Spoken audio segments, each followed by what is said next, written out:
Berbicara tentang Jeneponto, apa yang ada di benak kita? Cuaca panas yang gersang. Ya, hal ini memang tak bisa dipungkiri. Berbeda dengan kebanyakan daerah lain di Sulawesi Selatan, Jeneponto memang dikenal lebih panas.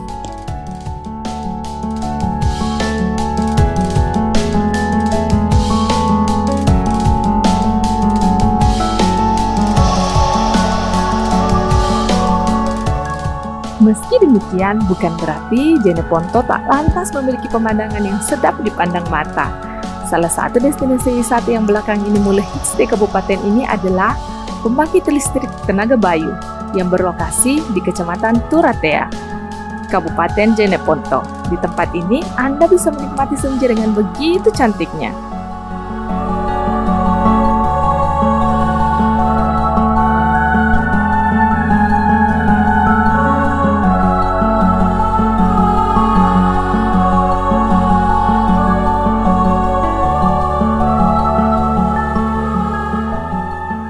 Kincir angin raksasa PLTB Tolo 1 ini merupakan bagian dari proyek percepatan pembangunan pembangkit 35.000 MW.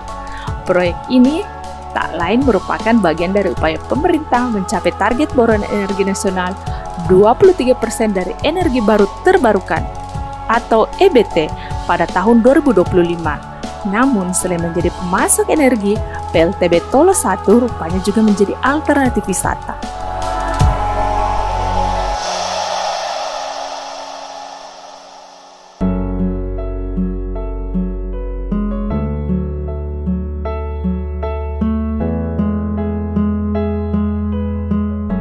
Di tempat ini, kita bisa menikmati semilir angin secara terbuka dan melihat kincir angin raksasa. Panorama di sekitar PLTB juga tak kalah menakjubkan. Deretan kincir angin raksasa berpadu dengan hamparan pemandangan hijau dari areal persawahan yang sangat luar biasa.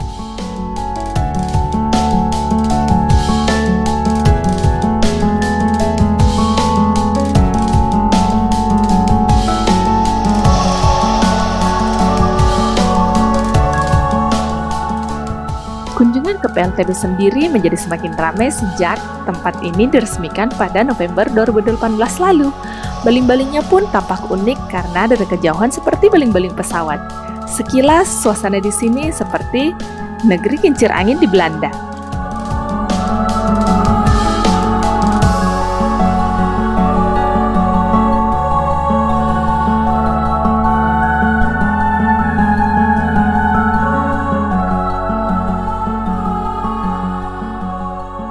Saat musim kemarau, tempat ini menjadi lebih riuh. Pasalnya banyak pengunjung yang sengaja datang untuk menyaksikan panorama senja di PLTB ini. Selain pemandangan sang mentari yang hendak pulang ke peraduannya, PLTB ini juga lebih menarik di kala sore hari karena banyaknya kerlap-kerlip lampu yang menyala.